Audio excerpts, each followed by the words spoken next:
Good morning, class 8th. Today we'll be starting with the third chapter of your book, that is Glimpses of the Past.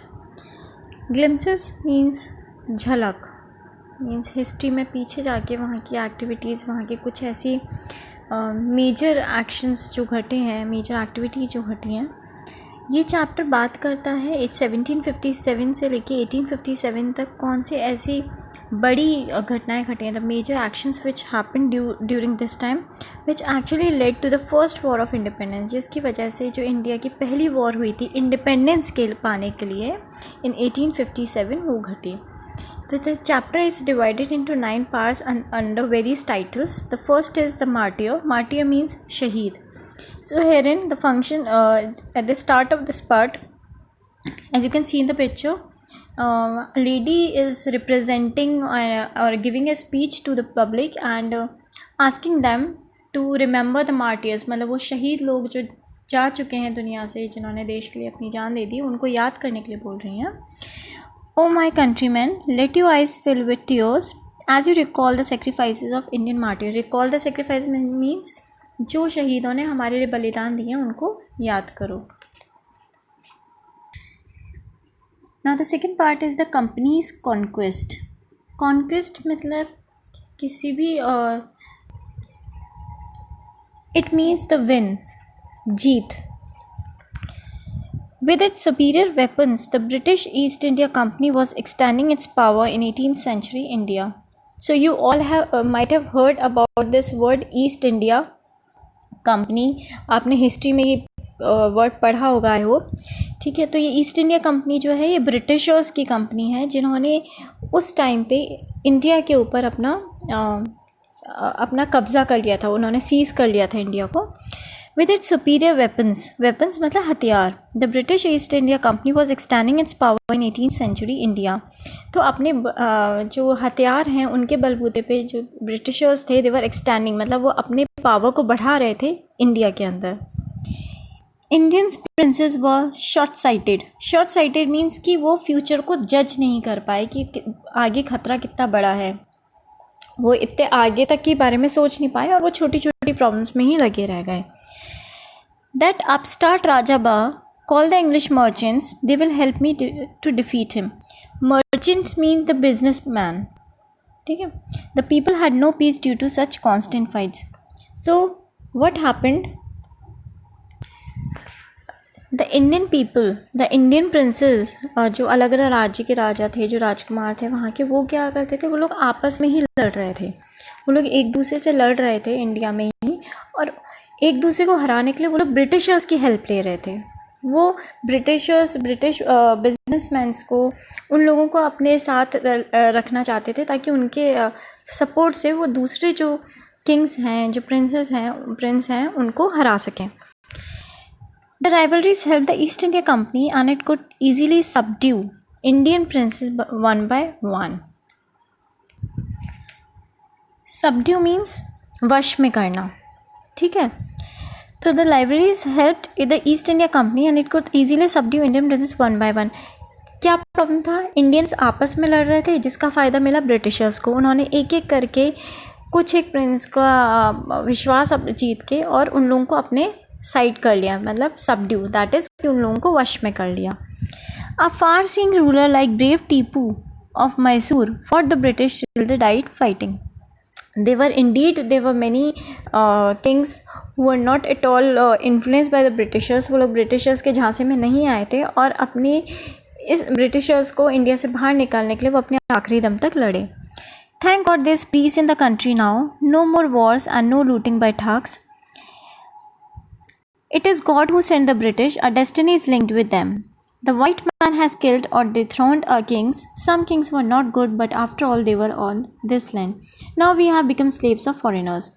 So this is how the Indians were divided in their thinking. जो आप last part देख रहे हैं वो ये show करता है. दो आपको इमेजेस दिख रही हैं, दोनों इमेजेस अलग अलग तरीके की सोच को शेयर कर रही हैं कि किस तरीके से इंडियंस का सोच आपस में बटा हुआ था. एक तरफ जो लोग थे वो ये सोचते थे कि जो ब्रिटिशर्स हैं दे आर लाइक बून, वो गॉड की तरफ से भेजे गए हैं, वो हम लोगों की हेल्प कर रहे हैं.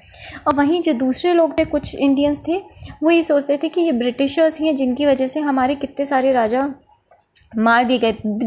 डी थ्रोन, देखिए थ्रोन का मतलब होता है राज्य, गद्दी, सिंहासन बोलते हैं जिसे हम। डी थ्रोन मतलब कि उन्हें सिंहासन से हटा दिया गया, उनके राज्य छीन लिए गए। तो कुछ जो इंडियंस थे वो ये बात मानते थे कि ब्रिटिशर्स की वजह से बहुत सारे राजा चले गए, मतलब दुनिया से चले गए, और बहुत सारों ने अपना जो राज्य था उसको छोड़ दिया। Some kings were not good but after all they were of this land.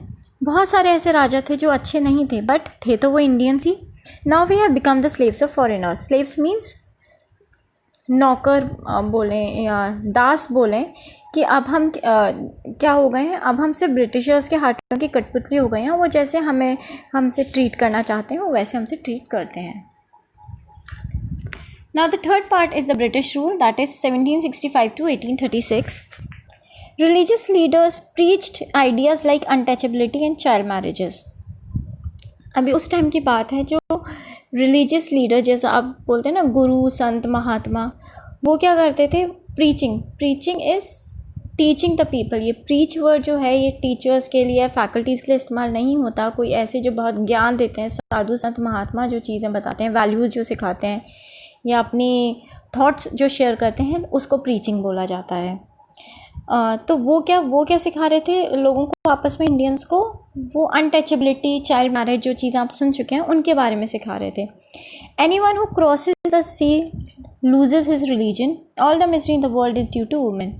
देखा आपने कि किस तरीके से अलग अलग लोगों की, कि वो ये कह रहे हैं कि अगर आप अपने देश को छोड़ के चले जाते हो तो आप अपना रिलीजन भूल रहे हो, आप रिलीजन को छोड़ रहे हो। कुछ बोल रहे हैं कि जितनी भी मिजरी है, मतलब जितनी भी दिक्कतें हैं, जितनी मुश्किलें हैं इस दुनिया में, वो सारी वुमेन की वजह से, औरतों की वजह से हैं। The truth was that Indians had lost self respect, the British scorn them. The natives are unworthy of trust, incapable of honesty, true your honour, I am honest. So what happened कि जो कुछ Indians थे जो कि Britishers का साथ दे रहे थे, चाहे वो अपने आप को सर्वाइव करने के लिए दे रहे हो, उनकी कहीं ना कहीं सेल्फ रिस्पेक्ट ख़त्म हो चुकी थी। The Britishers is condemn, मतलब उनको बिल्कुल ही ख़त्म कर दिया था ब्रिटिशर्स ने। एंड देखिए एक बलून में लिखा है the natives are unworthy. Natives मतलब वो लोग जो उस जगह को बिलोंग करते हैं। इंडिया को कौन बिलोंग करता था? इंडियंस। तो ये नेटिव वर्ड्स इंडियंस के लिए लिया गया है। The natives are unworthy of trust. Unworthy of trust मतलब वो लोग जो विश्वास के लायक ही नहीं हैं। Incapable of honesty, true your honour, I am honest. कुछ एक इंडियंस है जो ब्रिटिशर्स के साथ शामिल हो गए थे। Being merchants, the Britisher wanted quick profits, their heavy taxes forced farmers to abandon their lands. Abandon means खाली कर देना। अब क्या था, जैसे जैसे ब्रिटिशर्स पावर में आ रहे थे वो अपनी पॉलिसीज़ लगा रहे थे, ठीक है। हर तरीके से वो ऐसी पॉलिसीज़ इंडिया में लगा रहे थे जो कि उनके लिए फ़ायदेमंद हो, पर इंडियंस के लिए इतनी प्रॉब्लमेटिक हो कि उनको अपना घर छोड़ के जाना पड़े। तो उन्होंने क्या किया? Because Britishers wanted to earn quick profits, तो उन्होंने लोगों के ऊपर, आप लोगों ने मूवीज़ में भी ये चीज़ देखी होगी कि उन्होंने फार्मर्स के ऊपर ना हैवी टैक्सेस लगाना शुरू कर दिए, जो आप लगान बोलते हैं जिसको, उन्होंने हैवी टैक्सेस लगाना शुरू कर दिया। और इसी हैवी टैक्सेस की वजह से, क्योंकि इंडियंस पे नहीं कर पा रहे थे, कि उन लोगों को अपनी फील्ड्स को खाली करना पड़ा, छोड़ देना पड़ा। But your man are taking all my crop, you're still in arrears. Arrears means कर्जा। If you don't pay next week I will send you to jail, ठीक है। तो जब वो फाइनली लगान मांगने के लिए, टैक्सेस मांगने के लिए जब ब्रिटिशर्स जाते थे, तो इंडियंस अपोज करते थे कि आपने हमारी सारी क्रॉप्स तो ले ली, हमारे पास कुछ भी नहीं बचा है। तो in response to that Britishers क्या बोलते थे कि तुम्हारे ऊपर अभी भी इतना कर्जा है कि जो तुम दे रहे हो वो काफ़ी नहीं है, और अगर वो चीज़ें तुमने कवर अप नहीं की तो finally will send you to the jail. Still the British invented other methods which gave them some profits. सिर्फ टैक्सेस बढ़ा देना ही नहीं, ब्रिटिशर्स ने और बहुत सी ऐसी पॉलिसीज़ लेके आए जिसकी वजह से इंडियंस को बहुत दिक्कत हुई और उन लोगों को प्रॉफिट मिल रहा था। The goods manufactured in England should not have any import duty when brought into India, ठीक है। इस तरीके से काफ़ी ब्रिटिश मर्चेंट्स अब पैसा कमा रहे थे कि वो इंडिया में अपना सामान लेके आते थे और वहाँ पे बेचते थे। तो गवर्नमेंट पॉलिसी के अकॉर्डिंग जब भी आप सामान एक्सपोर्ट करते हो या इम्पोर्ट करते हो तो दोनों तरफ आपको ड्यूटीज़ पे करनी पड़ती हैं। जब सामान एक देश के अंदर आता है तो दैट इज़ इम्पोर्ट ड्यूटी, वो पैसा आपको देना पड़ता है। अगर सामान देश के बाहर जा रहा है तो वो एक्सपोर्ट ड्यूटी कहलाती है। तो ब्रिटिशर्स ने क्या किया, क्योंकि उनको अपने एरिया से सामान इंडिया में लाना था, तो उन्होंने इम्पोर्ट ड्यूटी जो अंदर सामान को एक देश के अंदर लाने के लिए दी जाती है, वो इम्पोर्ट ड्यूटीज़ ख़त्म कर दी. The good manufacturer in England should not have any import duty when brought to India. A good idea. The East India Company law began to cripple Indian industry. Cripple मतलब ख़त्म कर देना, उसके कहते हैं ना लेम बना देना. ठीक है, तो जो ये ईस्ट इंडिया की जो लॉज थे, जो पॉलिसी थी, वो धीरे धीरे इंडियन इंडस्ट्रीज़ को ख़त्म करती जा रही थी, तोड़ती जा रही थी. The British policies ruined the expert artisan and their businesses. ये जो भी पॉलिसीज़ थी, जो भी रूल्स थे, जो भी ब्रिटिशर्स ने लगाए थे, वो धीरे धीरे क्या करते थे, जो एक्सपर्ट आर्टिसंस थे, मतलब कारीगर जो थे, उनकी ज़िंदगी को, उनके करियर को पूरा र्यून कर दिया. र्यून मतलब ख़राब कर दिया. Now the fourth part is Ram Mohan Roy, that is 1772 to 1833. Ram Mohan Roy, आप लोगों ने नाम सुना होगा इनका. Ram Mohan Roy was a learn man from Bengal, understood what was wrong with the country. अभी जो राम मोहन रॉय थे, he was understanding that what is wrong with the country. So what he said, let us not despise ourselves.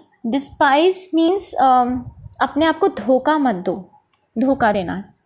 Our Asian culture is great and we are capable of greater achievements. We must first reform our society. Superstitions have been ruining us.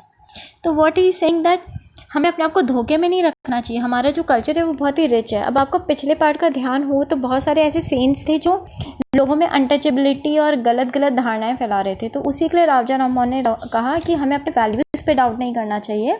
ये सारे superstitions हैं जिनकी वजह से हमारी society बर्बाद हो रही है, but as a culture India बहुत स्ट्रॉन्ग है. He told his wife, cows are out of different colors, but the color of their milk is the same. Different teachers have different opinions, but the essence of every religion is the same. मतलब वो एक example दे रहे थे कि जिस तरीके से गाय अलग अलग रंग की होती है, पर उनका दूध तो एक ही तरीके का होता है, उसी तरीके से हर एक टीचर अपने अलग अलग तरीके से, जो वो संत महात्माओं के लिए बोल रहे हैं कि हर एक टीचर अपने अलग अलग तरीके से चीज़ों को सिखाता है, अपने कल्चर के बारे में बताता है. लेकिन एट द एंड हर एक रिलीजन का जो ओपिनियन है, जो सेंटर है, या जो हम कहते हैं ना जो क्रक्स है, वो एक ही होता है.